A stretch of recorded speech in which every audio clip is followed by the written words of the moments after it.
estamos lendo a partir do verso 32, Atos 4, a partir do verso 32, nós vamos ler até Atos capítulo 5, verso 16. Atos 4, 32.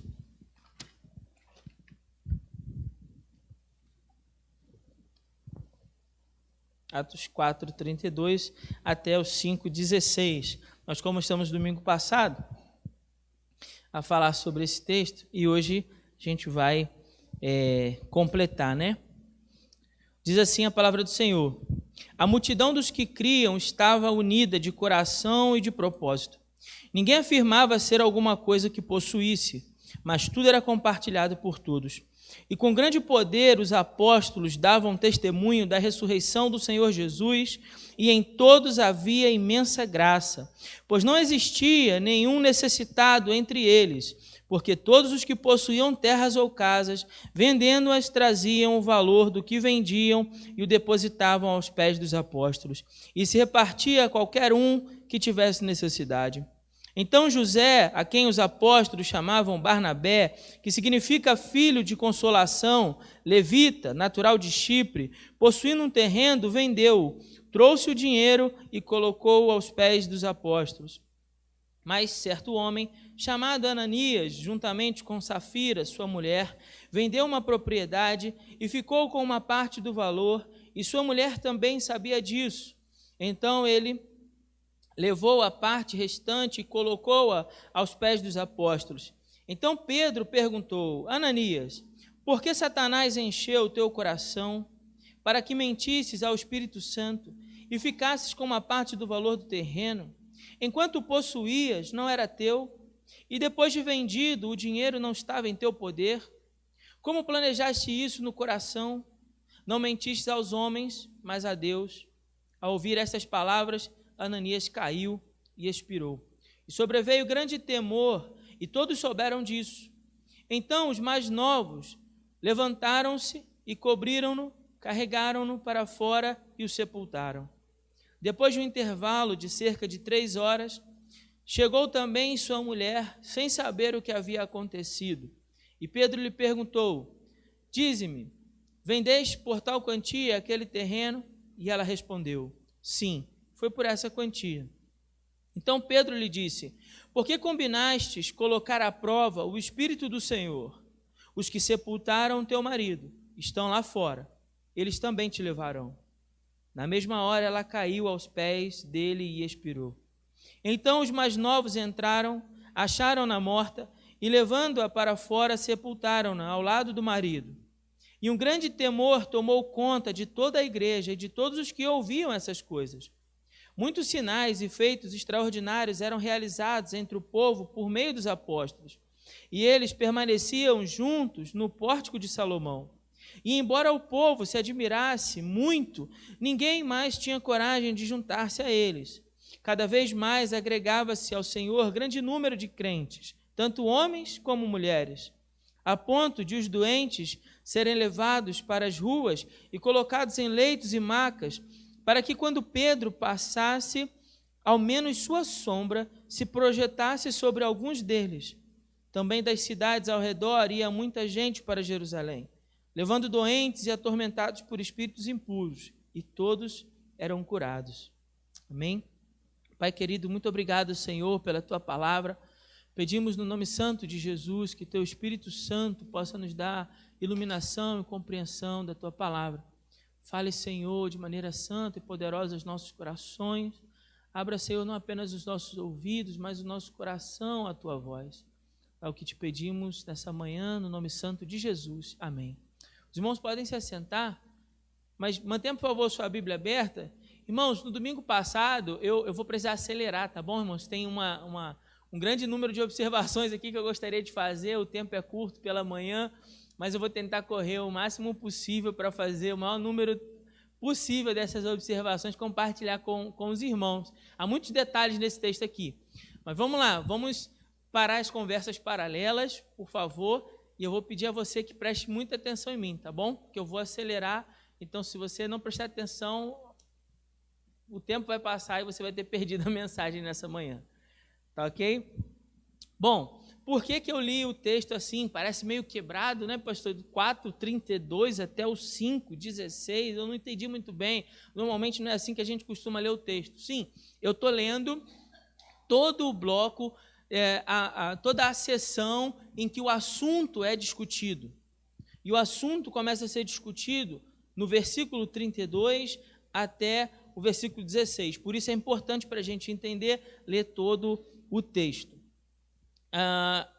Agora, da onde a gente saiu? A gente saiu de Atos 4:31, né? Na verdade, a partir do verso 29, quando os crentes se reúnem e oram diante da perseguição externa, guarde essa expressão, perseguição externa. Eles se reúnem e oram e começam a buscar a Deus com coragem para anunciar a mensagem do Evangelho. Então, eles se reúnem e vão orar, e a sua oração não é movida pelo desejo de Senhor, nos livra da perseguição. Senhor, nos livra dos homens que querem nos fazer mal. Senhor, nos livra do diabo que está se levantando contra nós. Não, a oração daqueles irmãos é: Senhor, nos dê coragem para continuar pregando o Evangelho.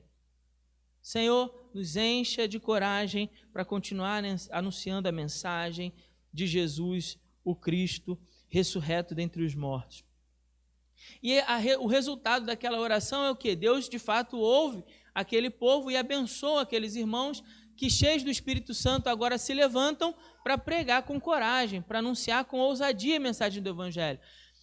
Na continuação do texto, ainda nessa ideia de que esses homens estão cheios do Espírito Santo e anunciando com coragem, o autor vai começar a listar para nós qual é o resultado disso. Então, se no início ele começou a falar de que esse grande poder vinha sobre a igreja para pregar, agora ele começa a registrar um momento onde esse grande poder do Espírito Santo dá à igreja a capacidade de viver em comunidade. Guarde isso. O Espírito Santo dá poder à igreja para viver em comunidade. A igreja é a reunião dos diferentes. Falei disso aqui domingo passado.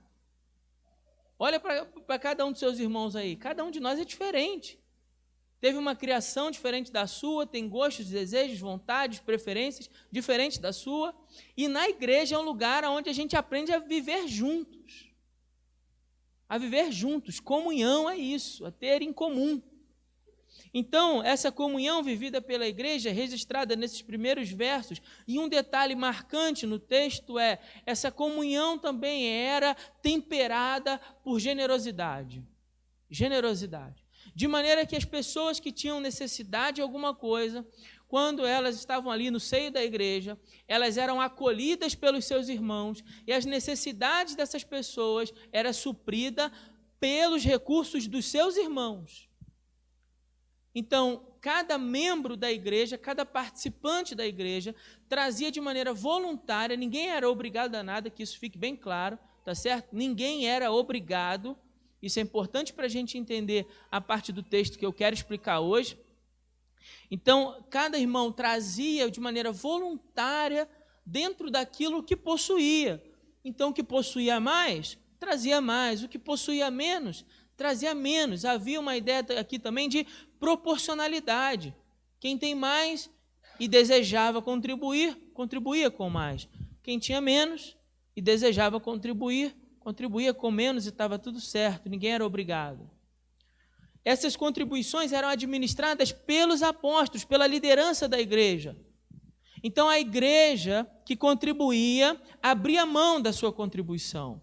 A igreja que contribuía, ela não desejava manter o controle daquilo que contribuía, mas abria mão desse controle na contribuição e deixava com que a liderança da igreja, então, identificasse os membros que tinham necessidade e fossem suprindo de acordo com a necessidade, não por igual. Não há uma ideia aqui de igualdade, mas há uma ideia de equidade. O que significa isso, pastor? Aquele que precisa mais, recebe mais. O que precisa menos, recebe menos. Estamos juntos até aqui? Amém? Gente, eu vou acelerar. Se concentre em mim. Amém? Beleza? Eu tenho pouco tempo. Então, vamos lá. Então, há essa ideia de equidade. E há essa administração feita pela liderança da igreja com responsabilidade e com movida também por esse espírito de generosidade. Quando o autor descreve para nós esse cenário de generosidade, que vai do verso 32 até o verso 35, na continuação, no verso 36, ele nos deu um exemplo positivo dessa generosidade. Então, primeiro ele descreveu como aquela comunidade vivia de forma generosa. Como? Aí ele descreveu para nós do 32 até o 35. Depois ele vai nos dar um exemplo. Ele pega um homem que seu exemplo ficou conhecido naquela igreja pela generosidade que moveu seu coração, que é esse homem chamado José, a quem os apóstolos chamavam de Barnabé, significa filho da consolação, e fala que esse homem, verso 37, possuindo também um terreno, vendeu, colocou o dinheiro aos pés dos apóstolos. Ele nos dá um exemplo dessa generosidade que marcava a vida daquela igreja.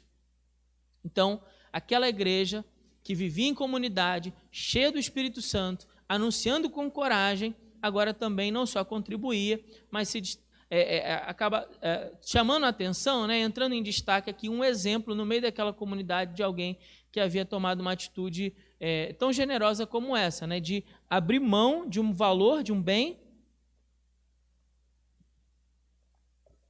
em benefício de outra pessoa. E generosidade quer dizer isso. Generosidade quer dizer você estar disposto a sacrificar algo que você possui para benefício de outra pessoa. Isso é generosidade. Então, aquelas pessoas tinham necessidade e aquele homem estava disposto a sacrificar o valor do seu terreno. O texto não fala que os apóstolos haviam obrigados, o texto não fala que havia algum ensino que colocasse medo nas pessoas para que aquela contribuição fosse feita, ou algum tipo de ensino baseado na ganância, do tipo, dê o valor de um terreno e Deus vai te dar 10, Deus vai te dar 2, Deus vai te dar 10 casas. Não havia nada disso. Aquela pessoa foi movida pelo amor, pelo desejo de contribuir, de suprir a necessidade dos seus irmãos e de abençoar para que o reino de Deus continuasse prosperando.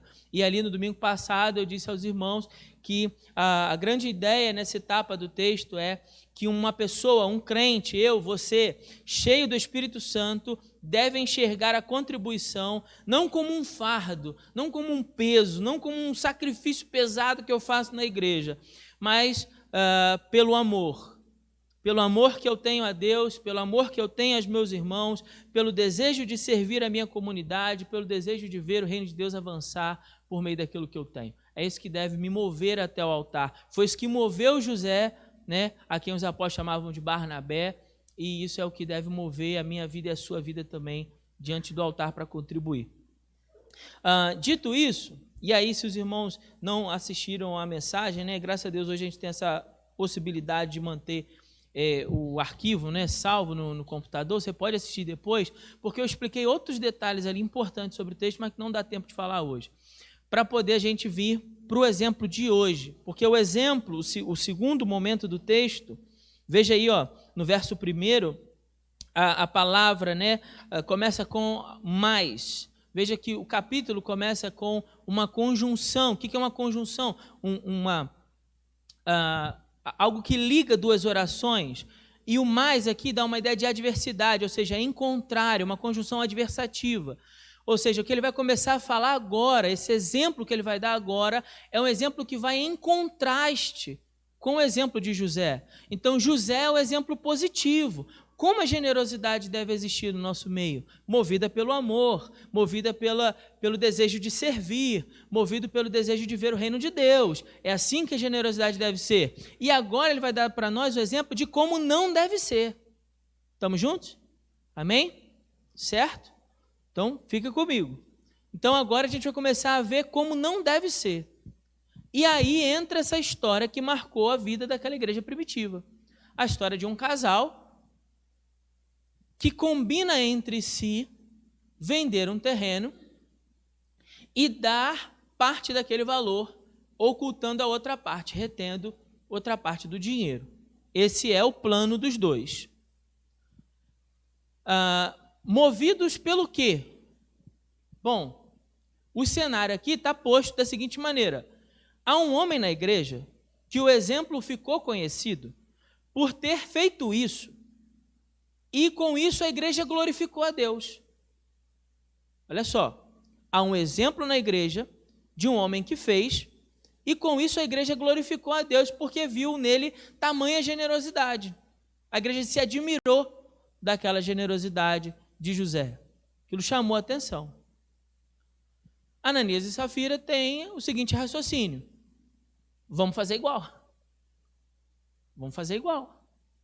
A gente vende um terreno que a gente tem, a gente vai dar parte desse recurso na igreja e as pessoas vão nos louvar. O erro está aí.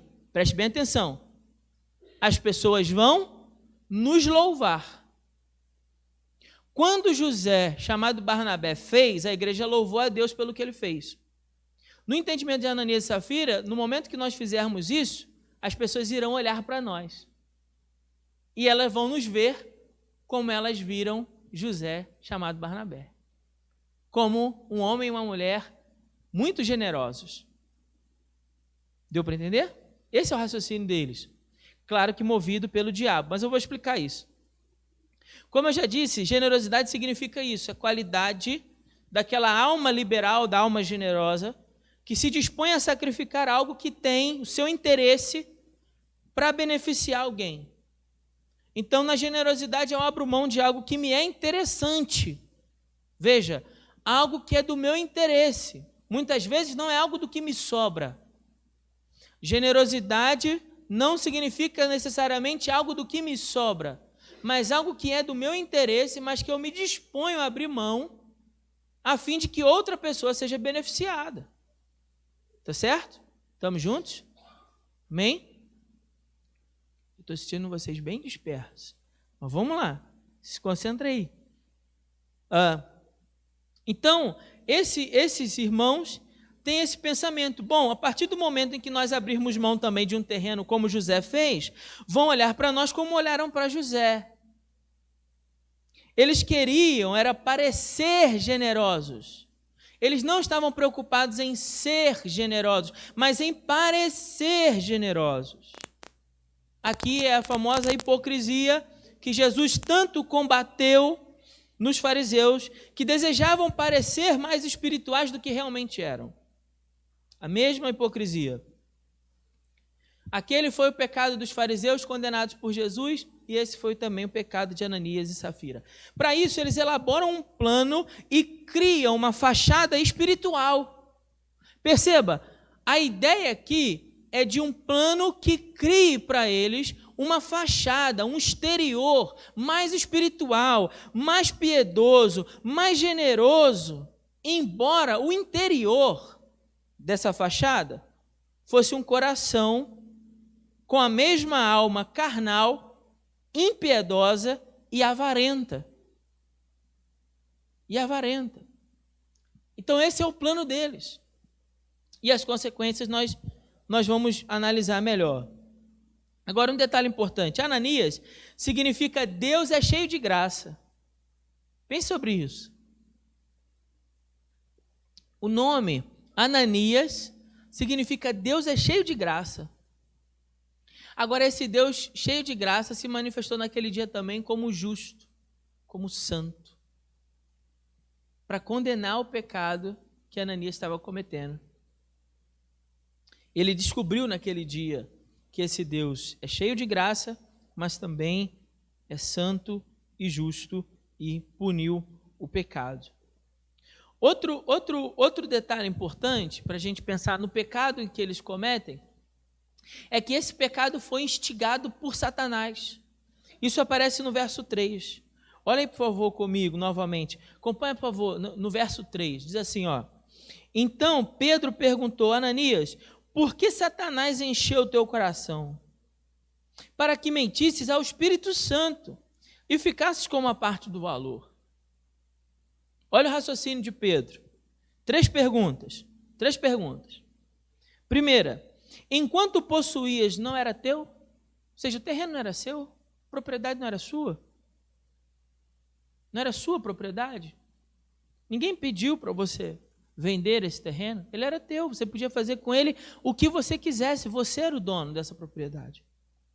Segundo, e depois de vendido, o dinheiro não estava no teu poder, ou seja, você não precisava ter vendido, e depois que vendeu, você também não precisava ter dado dinheiro. Terceira pergunta: como planejaste isso no coração? No coração. Aqui, a palavra de Pedro confronta não o que está diante dos olhos das pessoas no exterior, mas a palavra de Pedro confronta o que havia dentro do coração, no interior de Ananias. No interior, embora ele estivesse aqui fazendo um esforço para que o seu exterior fosse de uma fachada generosa, piedosa, amável, o seu interior estava corrompido, e o que motivou e instigou a isso foi Satanás. Satanás não havia conseguido combater a igreja num ataque externo, de fora para dentro. Agora o texto diz para nós que Satanás começa a lutar contra a igreja de dentro, ali para tentar um ataque interno dessa vez. Buscando alguém, buscando um coração vacilante, um pensamento vacilante, um casal que se deixasse mover por Satanás, para que aí então ele conseguisse afetar a igreja. Louvado seja Deus, porque o diabo não conseguiu. Né? Mais uma vez, Satanás foi envergonhado e derrotado na vida daquela igreja. Se aquilo aconteceu e as pessoas achavam que isso diminuiria o crescimento da igreja, pelo contrário, isso não diminuiu o crescimento da igreja. A igreja naquele dia continuou avançando. Continuou avançando. Como diz Paulo lá em Efésios capítulo 4, verso 27, nem deis lugar ao diabo. Isso é importante para nós, perceber que muitas vezes o diabo ele não vai só tentar ataques externos, de fora para dentro da igreja, mas ataques internos. E para isso a gente precisa vigiar e orar para não se deixar levar por Satanás, não se deixar ser usado por Satanás. Segundo é que aquele pecado foi movido pelo orgulho. O orgulho, o desejo de parecer ser algo maior do que se realmente é. O desejo de parecer mais espiritual, mais generoso, mais piedoso. Quando o coração ainda era movido com uma alma mesquinha, avarenta, materialista. A igreja ficou admirada da generosidade de Barnabé, e então a igreja passou a louvar a Deus por aquela generosidade existir no meio deles. Imagina, irmãos, louvado seja Deus por algo assim existir no nosso meio. Né? Louvado seja Deus pelos homens e mulheres que, possuindo algum recurso, não se deixam dominar pelos recursos, mas que são bênção no reino de Deus. Agora, deixa eu dizer uma observação importantíssima aqui. Abre um parênteses aqui enorme. A generosidade ou a avareza em contramão não é um pecado só de quem tem posse. Você consegue entender isso? Porque eu posso ser generoso, ainda que pobre, porque eu consigo abrir mão de algo que me é interessante para benefício de outra pessoa. Então, nesse momento, eu fui generoso, mesmo tendo poucos recursos, mas eu também posso ser avarento. Eu também posso cometer o pecado dos fariseus de desejar que a minha oferta, ainda que pouca, ela se torne para mim como uma fachada brilhante de uma alma piedosa, quando o interior é corrompido pela ganância e pela avareza. E para isso eu não preciso ter muito dinheiro, não. Então, o pecado da avareza não é um pecado só para quem é rico. Às vezes a gente pensa, né, ou no senso comum, se pensa que quanto mais pobre, mais piedoso se é. Quanto mais rico, mais endemoniado se é. Né? Se é rico, você já está com um passo, um pé já está no inferno, só falta o outro. Né? Mas não, o texto não mostra isso para nós. O texto nos mostra uma alma que, embora tivesse posses, como José de Barnabé, não se deixava dominar pelas riquezas que possuía, mas usava as riquezas a benefício do reino de Deus, e duas almas que tinham também posses, mas que se deixaram dominar pelas posses que tinham. Essa é a diferença. A discussão aqui sobre generosidade, é claro que envolve a discussão sobre dinheiro, e um ponto importante para a gente pensar é: qual é o lugar que ele ocupa no meu coração? Qual é o lugar que ele ocupa no teu coração? Porque como o dinheiro ocupava um lugar especial, entre aspas, no coração de Ananias e Safira, quando Satanás os instigou, eles caíram. A armadilha estava pronta. como diz Tiago capítulo 1, porque cada um de nós é atraído e engodado, ou seja, enganado, seduzido pelo próprio mau desejo. Diz o texto de Tiago capítulo 1, e depois ele completa dizendo assim, e o pecado, uma vez concebido, dá luz ao quê? Quem lembra? O pecado concebido dá luz ao quê? Não lembram do texto? Então vamos ler, ué. Vamos ler, porque esse texto é importante a gente ter em mente. Tiago capítulo 1. Tiago capítulo 1, verso 14 e 15. Diz assim, mas cada um é tentado quando atraído, é seduzido pelo seu próprio desejo. Pelo seu próprio desejo. Então o desejo, tendo concebido, dá à luz o pecado. E o pecado, após consumar, gera o quê? A morte. E não foi isso que nós vimos naquele dia? Não foi isso que o texto mostrou para nós? O pecado daqueles dois concebidos deu lugar ao quê? A morte. Eles morreram por conta do seu pecado. Bom, outro ponto importante, outra observação importante desse pecado cometido por Ananias e Safira, foi um pecado cometido não só contra Deus, como todo o nosso pecado é, em última análise cometido contra Deus, mas foi um pecado cometido contra a igreja. Foi um pecado cometido para prejudicar a igreja. A mentira, o plano arquitetado era para prejudicar. Então Deus ama a sua igreja e é zeloso por ela. E ao cuidar dela, que foi comprada com o precioso sangue do seu Filho amado Jesus, o Senhor então julgou o seu povo naquele dia. Julgou o seu povo. Uma coisa muito importante para a gente perceber nesse texto, do porquê que isso acontece. Pastor, a gente não está vivendo na era da graça, do favor imerecido. Então por que esse casal morre?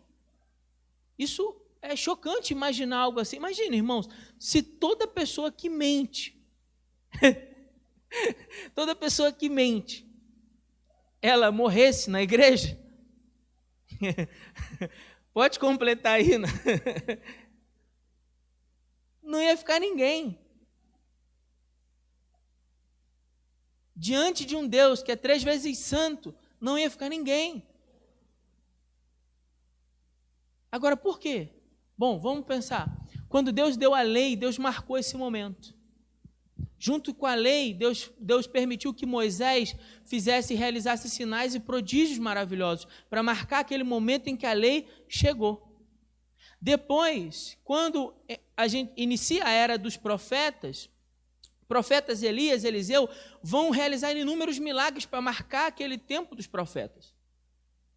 E, por último, quando Deus então envia Jesus, sinais e feitos extraordinários são realizados por meio de Jesus para marcar aquele momento. Agora, Deus está marcando esse momento como forma de confirmar o ministério apostólico. Outra observação sobre o pecado desses homens. A Bíblia não fala como Pedro sabia. A Bíblia não fala. Então, seria errado para a gente aqui ficar tentando especular do porquê. Como é que Pedro soube que eles estavam mentindo? O texto não diz. Se o texto não diz, a gente se cala. Eu fiz questão de anotar esse ponto aqui do sermão para a gente aprender isso como doutrina. Se você não estava prestando atenção, não vou repetir. Preste atenção aqui comigo. O texto diz como é que Pedro sabia? Sim ou não? Não. Se o texto não diz, a gente deve se calar. É simples assim. É a lição. É a aplicação para nós. Muito simples, né? Se o texto não diz, a gente se cala. Vamos ficar com o texto. Se o autor quisesse que eu e você soubéssemos, teria dito. Não disse, nós nos calamos. Aonde a Bíblia não fala, nós nos calamos. Por último, aquela contribuição, como eu já disse, ela era voluntária. Eles não eram obrigados. Eles não eram obrigados a contribuir. Ela era voluntária. Sendo assim, todo o dinheiro poderia ter ficado sem problema nenhum na mão deles. E o resultado disso? Resultado desse pecado. Vamos caminhar juntos aqui para a gente fechar o raciocínio. Resultado número 1, Ananias morre. O homem morre. Resultado número 2, a mulher dele morre. A mulher sabia do pecado, teve uma oportunidade de dizer não, porque Pedro pergunta para ela, mas ela também confirma e também morre. Agora, um terceiro resultado que é interessante é que um grande temor sobrevém sobre a igreja. Um grande temor veio sobre a igreja. Isso aparece no verso 5 e depois é repetido de novo no verso 11, mostrando assim que aquele feito, aquilo que aconteceu, gerou na igreja também um sentimento de santidade, de temor ao Senhor. Nós vivemos pela graça, o evangelho de Jesus é um evangelho gracioso, mas o nosso Deus é santo e nos importa adorar a Deus em santidade. Então, aquele temor conduziu a igreja também num sentimento de santidade. No início, no verso 33, foi dito para nós, grande poder para dar testemunho. Verso 33. No verso 33 e 34 do capítulo 4, foi dito para nós, imensa graça para viver em comunidade. Veja bem, primeiro o texto disse, grande poder para pregar, imensa graça para viver em comunidade. E depois ele termina, e com grande temor. Por que isso? Grande poder, grande graça, grande temor. Grande poder para pregar, grande graça para viver em comunidade, mas grande temor para que eu e você possamos viver na presença de Deus. A igreja precisa ser cheia dessas três coisas. A igreja precisa ser cheia do poder para anunciar com coragem o evangelho. A igreja precisa ser cheia de graça para que a gente possa viver em comunidade, sem nos degladiarmos, sem brigarmos por sermos diferentes, sem nos atacarmos, mas para viver em harmonia. E a igreja também precisa ser cheia de temor do Senhor para viver em santidade. Cheia do temor do Senhor. Reverência a Deus, a palavra de Deus, uma vida reta e santa. Bom, o final do texto vai mostrar para nós que há um avanço no ministério apostólico. Há um avanço no ministério apostólico. Então aquela igreja continua unida no verso 12, continua sendo admirada no verso 13 e continua se multiplicando no verso 14. Isso aqui é maravilhoso. Faço questão de ler com os irmãos novamente. Diz assim, cada vez mais agregava-se ao Senhor grande número de crentes, tanto homens como mulheres. Veja bem, um homem e uma mulher morreram, porque mentiram, tentaram tomar para si uma glória que não lhes pertencia, tentaram ser louvados no meio do povo e Deus puniu eles de maneira santa. E a gente pensa, a igreja então vai diminuir. Se pregarmos o verdadeiro evangelho, as pessoas não irão querer vir para a igreja. Elas vão embora. Se buscarmos viver uma vida santa, reta diante do Senhor, se buscarmos viver uma vida com grande poder para pregar, com imensa graça para viver junto, e no temor do Senhor, a igreja vai diminuir, pastor. Vai não. Não vai não. E o texto mostra para nós. Porque o texto diz que cada vez mais agregava-se ao Senhor grande número de crentes. A saúde da igreja, ela não faz com que a igreja seja menor. Muitas vezes as pessoas vão dizer, não, o que importa é que tenha um número pequeno, mas que seja fiel. Não, o que importa é que seja fiel. O que importa é que o ministério da igreja seja fiel à palavra. É isso que nos importa. Os números, deixe com o Senhor. E acrescentava a cada dia os que iam sendo salvos, diz o Senhor em Atos 2,47. Deus é quem dá um crescimento. Paulo disse, um planta, o outro rega, mas Deus é quem é o importante nessa obra, porque Ele é quem dá o crescimento. Então a gente não pode fazer uma teologia exclusivista de dizer assim, o nosso grupo é pequeno, mas ele detém a verdade do Evangelho. O grupo lá é grande, porque lá é oba-oba, lá todo mundo faz o que quiser. Não. Ainda há homens fiéis em igrejas grandes e ainda há homens fiéis em igrejas pequenas. O que nos importa é ser fiel. Sejamos nós grandes ou pequenos. A igreja deve sempre objetivar ser o maior número que ela puder, para a glória de Deus. A igreja precisa sempre ter isso como objetivo. Crescer, ganhar pessoas, alcançar famílias, ser relevante na cidade onde ela está situada, contribuir com a comunidade, fazer diferença na vida das pessoas. Esse sempre deve ser o objetivo da igreja, indiscutivelmente. Essa teologia de que, exclusivista, de achar que não, mas a minha igreja é fiel porque nós somos 3 ou 4 fiéis. Não, a gente precisa pensar, peraí, por que a gente é desse tamanho? Será que a gente não está errando também, não? Será que a gente não está desse tamanho porque está errando? Eu vou provocar ainda mais como pastor dessa igreja. Será que a gente não está desse tamanho porque a gente está em pecado? E a gente precisa corrigir isso. Corrigir pecados. Abandonar pecados. Ser fiel à palavra. Anunciar com coragem. Viver com graça. Ser mais misericordiosos uns com os outros. Perdoadores uns com os outros. Graciosos uns com os outros. Com mais temor e santidade, porque nosso Deus é santo. E então Deus, que conhece os seus desde a eternidade, há de acrescentar a cada dia os que vão sendo salvos pela pregação do Evangelho. A partir daí, essa tarefa não é mais nossa. Entende? Mas a gente não pode se esconder atrás de falsos mitos, falsos paradigmas. Sabe? Frases prontas que a gente fala no espelho para justificar, às vezes, a nossa própria mediocridade. A nossa própria, às vezes, incapacidade de arregaçar as mangas e fazer o que precisa ser feito. Aquela comunidade estava vivendo isso porque aqueles irmãos estavam dispostos a fazer o que precisava ser feito. Isso me marcou muito fazendo o estudo desse texto.